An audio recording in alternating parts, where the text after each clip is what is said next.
hadiah ranjang kutukan merasuk alam sadar.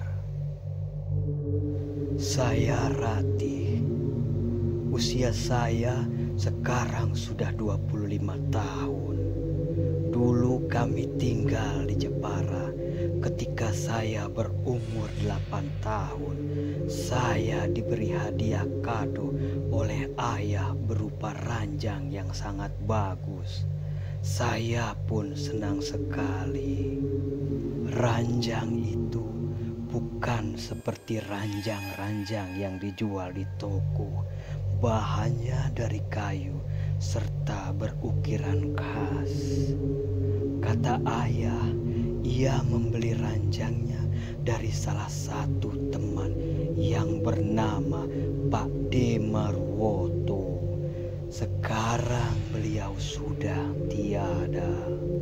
Menurut saya, ranjang itu bukan ranjang biasa, melainkan ranjang kutukan. 1 minggu setelah ayah membeli ranjang itu, saya mengalami keanehan pada saat pertama kali saya mencobanya. Ketika memejamkan mata, terdengar di telinga kiri saya seperti ada bisikan anak kecil yang mengajak bermain. Saya langsung terbangun lalu ke kamar ibu, meminta ibu untuk tidur bersama. Saya berkata kepadanya, "Jangan pergi, temani saya tidur malam ini, ibu." Memang bisikan itu kadang hadir, kadang tidak. Hampir sepekan ibu masih menemani saya tidur. Pada akhirnya ibu dan ayah membujuk saya supaya untuk tidur sendiri di kamar. Ayah berkata, "Nak, kamu sudah besar, sudah waktunya tidur sendiri." Saya pun memberanikan diri. Di saat itulah kejadian aneh mulai muncul. Malam hari tiba, baru memejamkan mata, saya terkejut seperti ada yang memegang jari jemari. Rasanya dingin sekali. Ternyata ada sesosok anak kecil perempuan, mukanya pucat sekali namun tak menyeramkan, berbaring di samping saya.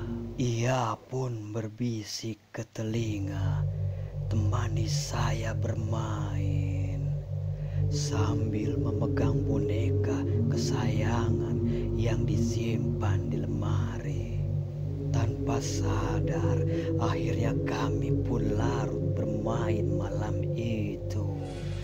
Tak terasa waktu sudah berjalan 2 tahun. Saya seperti masuk ke dalam dimensi alam yang berbeda. Di sana banyak anak-anak kecil, tapi bentuknya agak sedikit aneh. Tidak seperti manusia pada umumnya.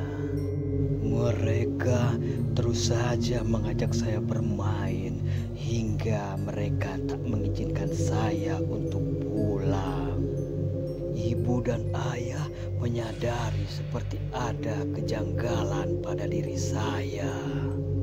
Terlihat sering murung, tak mau makan, jarang bicara, selalu ingin tidur. Bahkan suatu ketika ibu dan ayah katanya pernah mendengar saya berbicara sendiri hampir setiap malam.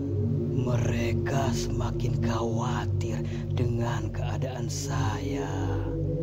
Tanpa pikir panjang, mereka pun memanggil Ustadz ke rumah.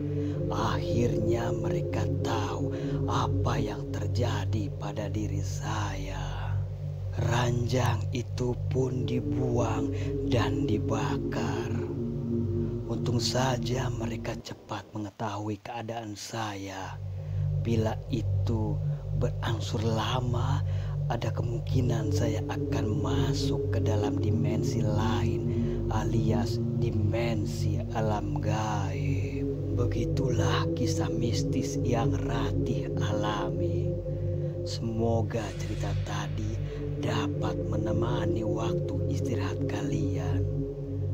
Tak luput saya ucapkan terima kasih sudah mau mendengar kisah Ratih tadi sampai selesai.